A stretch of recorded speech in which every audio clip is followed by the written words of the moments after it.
Okay, so we live now. So first things first, the mask. I mean, that's just where we are. Omicron is real, COVID-19 is real. So we have a little motto that you're gonna hear us say. Over the nose is where your mask goes, so we don't have to close. It's simple. If we are wearing our masks in class, in the hallways, in the cafeteria, in the gym, and all our classes, God, I hate computers. we will not have to close. Over the nose, because again, if you're wearing it like this, you're still exposing yourself, and I could get sick, and I don't want to get sick. So when you see me, my mask is gonna be over my nose unless I'm in my office. And when you come in here, I'm gonna grab my mask and put it back on. So one more time, over the nose is where your mask goes, so we don't have to close. And that's as simple as that. It's just a simple thing. I know it's annoying, I know it's tedious, I know it's frustrating, but this is where we are. This is a public health issue. That means all of us are at risk. So please, I implore you, I beg you to please keep yourself safe and keep me and everybody else in Urbana Nation safe. So that's that. Next, studio time.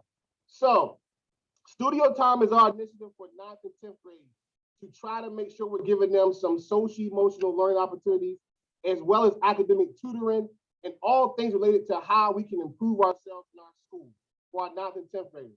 So we're entering to phase 3. So what that means is some of students who are in good standing with their grades, behavior, and attendance, they will have the opportunity to have a 50-minute lunch. However, with that being said, we're gonna have academic tutors coming over from the U of I. We're gonna have our social workers and our clinical professionals scheduling sessions. We're also gonna have a bunch of other people coming in to talk to students, to mentor. So if you want to take advantage of those opportunities, please make sure when I send the email out that you respond, so that way we can sign you up. We want to make sure we try to get everybody who wants to have services signed up next week. So again, if you have a 50-minute lunch because of your good standing, you can still participate in studio time.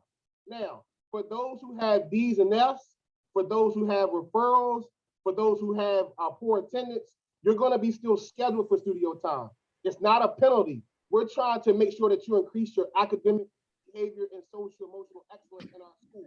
So we're still going to schedule you for studio time because that's what we want to do for you, to give you an opportunity to make sure that you're being successful. But again, for those who have the 50-minute lunch, you can still sign up for studio time once you get the email from me, and we'll work it out. Also, when Julie gets to the lunchtime, she'll talk about those things as well, as far as alternative seating and stuff like that. So studio time is live as well. We're in phase 3. I will give you a little heads up. We're talking about phase 4 and possibly making studio time 1 credit into the new year. So that's something that's coming in the future. But right now we have to structure studio time and establish it well. But we are looking to make studio time 1 credit to give you a real incentive to go to studio time and buckle down and get some stuff done. So that's where we are with studio time. Other than that, you know who I am, Fresh Principal Nance. I'm gonna turn it over to my co-host, Miss Julie Blixen. It's to you, baby. Hi, everybody. Good morning. Happy Friday. We're just going to go over some of the expectations and things just as reminders, so that when you were in the hallways and we see you and we tell you these things, it's not the first time you're hearing it. So again, our whole purpose of being at school is to keep you safe and so you can learn, and making sure that safety is our highest priority, and making sure that you're learning here at school, because you have to be safe in order to learn. So one of those ways that we can keep you all safe here at school is by making sure you're not in the hallways, that you're actually in class doing your work. So this is just a reminder that when the bell rings, you need to be in your classes. We can't be out in the hallways. We can't be hanging at the SRS stations. We can't be just in the bathrooms. You need to be in your classes for the entire time so that you're able to learn. Right now, we are doing a really good job of that, and I want to continue that all semester. So let's make sure that we're getting to class on time. Starting next week, we've been really pushing to have your IDs. You guys need to have your IDs and have them around your necks. So next week, you're going to have, when you start coming in the building, every time you come in, you're going to have to scan your ID on this little ID scanner. So you'll come in, you'll scan your ID, and then you'll go to class. That way we know who's in the building at all times.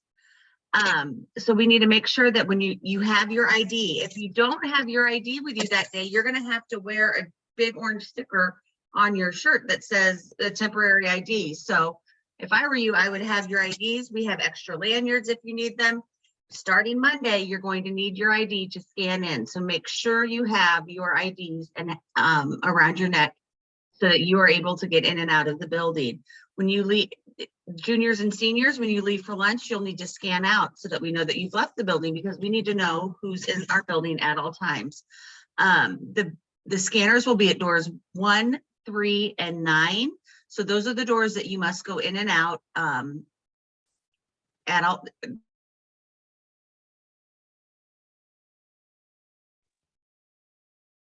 Hey man, look like Miss Blixen froze.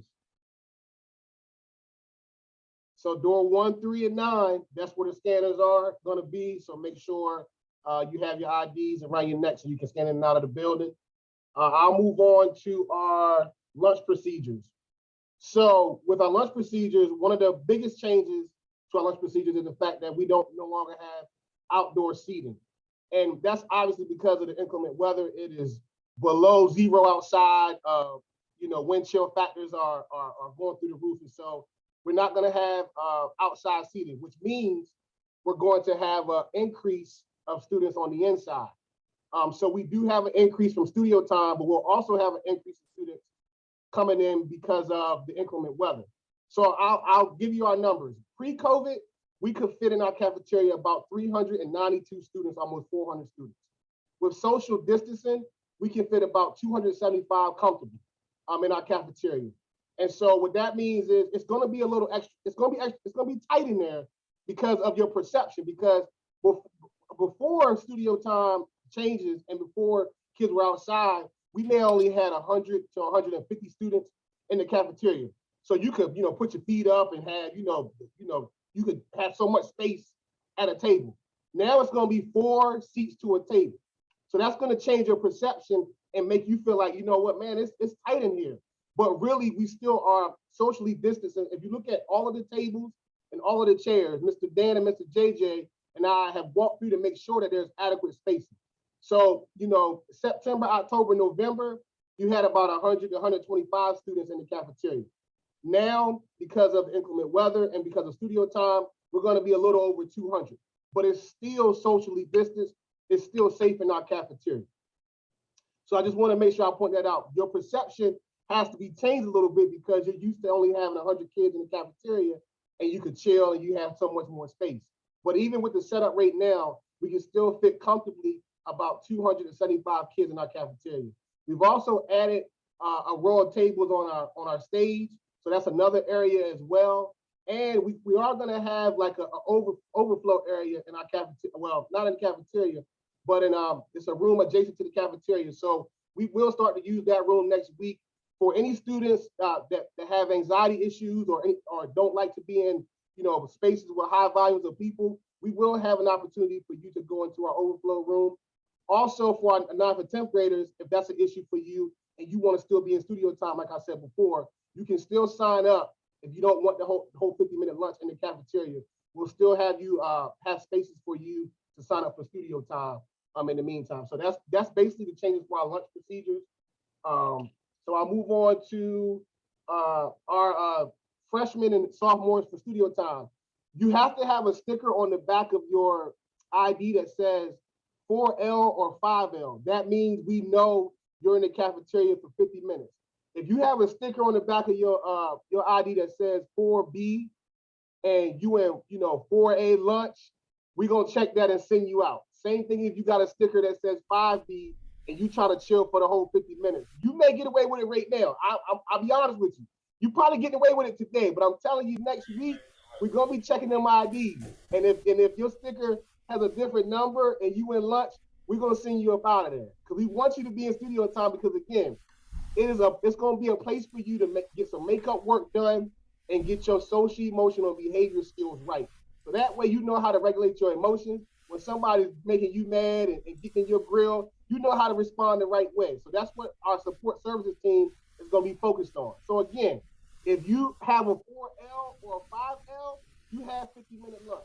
If you got a 4A or 4B or a 5A and a 5B, you got 25-minute lunch. So we're going to be checking those next week. So I'm just giving you a fair warning. You may have been getting away with it all year, and we know some of y'all have. But I'm telling you, we're cracking down next week. So you can't say Fresh Principal Nance didn't tell you. So don't get upset when somebody taps you on that shoulder, like Mr. Morrow or Ms. Hammond, and say, "What you doing? You supposed to be in studio time." Just go ahead and go. Just go ahead and take the walk to studio time, and we'll be good to go. So also in the cafeteria, if you want to leave out to do other things, go to the library, what have you, you're gonna need to get a pass. We're gonna get our cafeteria back structured. So we want to make sure that we know where everybody is. And let me remind you, all of this is about safety. Everything we're doing right now is to improve and to increase our safety. So if we don't know where you are during lunch and we have to lock our building down for whatever reason, we need to account for everybody in our building. We don't want any parent, any grandparent, any guardian not knowing where their child is because you left out the cafeteria and didn't get a pass. So please make sure that it may seem like we're cracking down on you, and we are, but it's because of safety. We know we have things going on in our community. We want to keep our school building feeling as safe as possible. And I'm gonna transition real quick to our conversation about the weapons detection, because that's important for us. So we sent out a survey to the entire school about, basically if you thought the weapons detection system would be something that we should have in our school as another layer for security.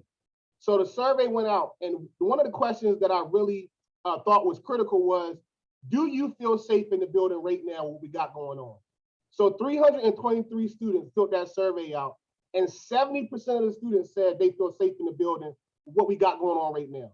So that just speaks to the hard work that the students, staff, and our entire community are doing already to make sure we're safe. So our IDs and scanning in, that weapons detection, building relationships, everything that we do, every tool in our toolbox when it comes to safety, we're trying to fill that up so that way when you walk in our building, only thing you're thinking about is going to class and get A's and B's. I don't want you thinking about if somebody's gonna fight you, if somebody has a weapon. We want to make sure that we pack this school up so tight that you don't have to worry about nothing except for getting good grades and making sure that you on your sports teams or doing your club thing. That's my goal. So please make sure that while we have some changes, they're all about increasing our safety. So moving on to our social distancing. So again, this is where we are. COVID, Omicron, please make sure you're keeping yourself socially distanced in the classroom, in the hallway. I see some of y'all in the bathroom sometimes, 7, 8 of y'all deep, no mask on. Come on. You asking to get in Omicron. You got to make sure you masked up everywhere in the building. Got to.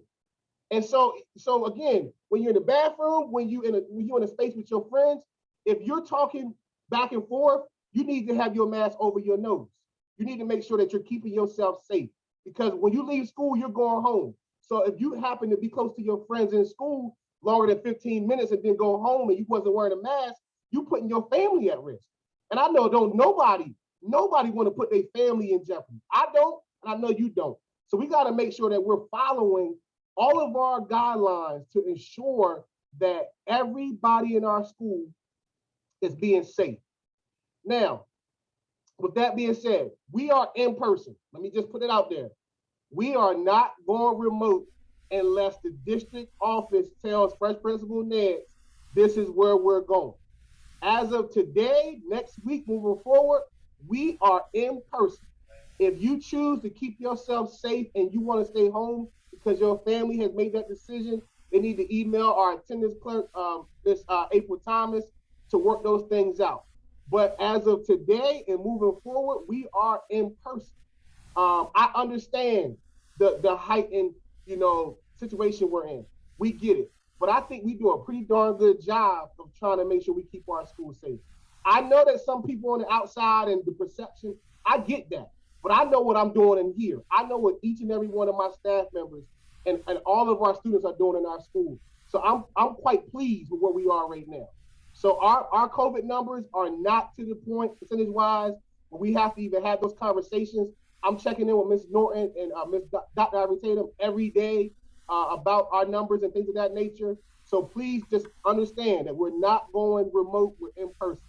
I also want to pivot to our nurse, Ms. Ryan, because she's doing a hell of a job trying to make sure that she's just doing a hell of a job, and we need to support her.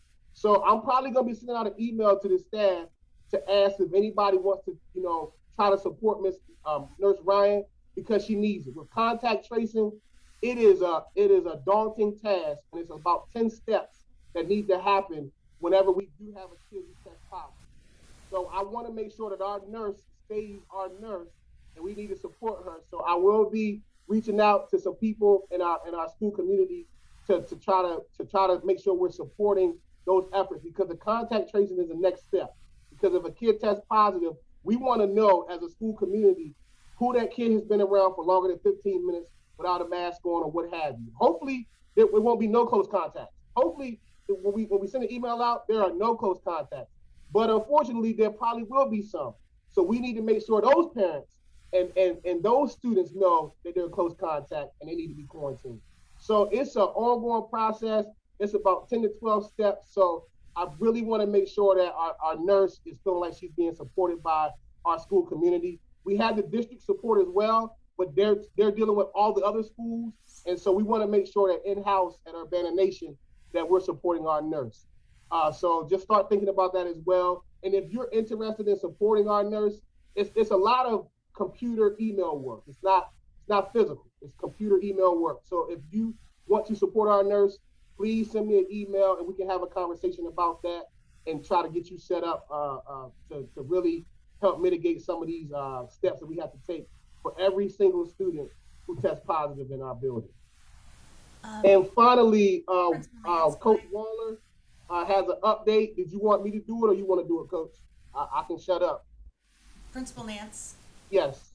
I'm going to jump in real quick. I just want to address one more thing about lunch. I'm sorry that my my internet went out, and so I appreciate you jumping in and follow the agenda. I just wanted to let everybody know that I know that there have been some concerns about how many students are in the commons right now. That the reason we have 4 to a table and are saying please don't move seats is because that is how we have it set up for social distancing.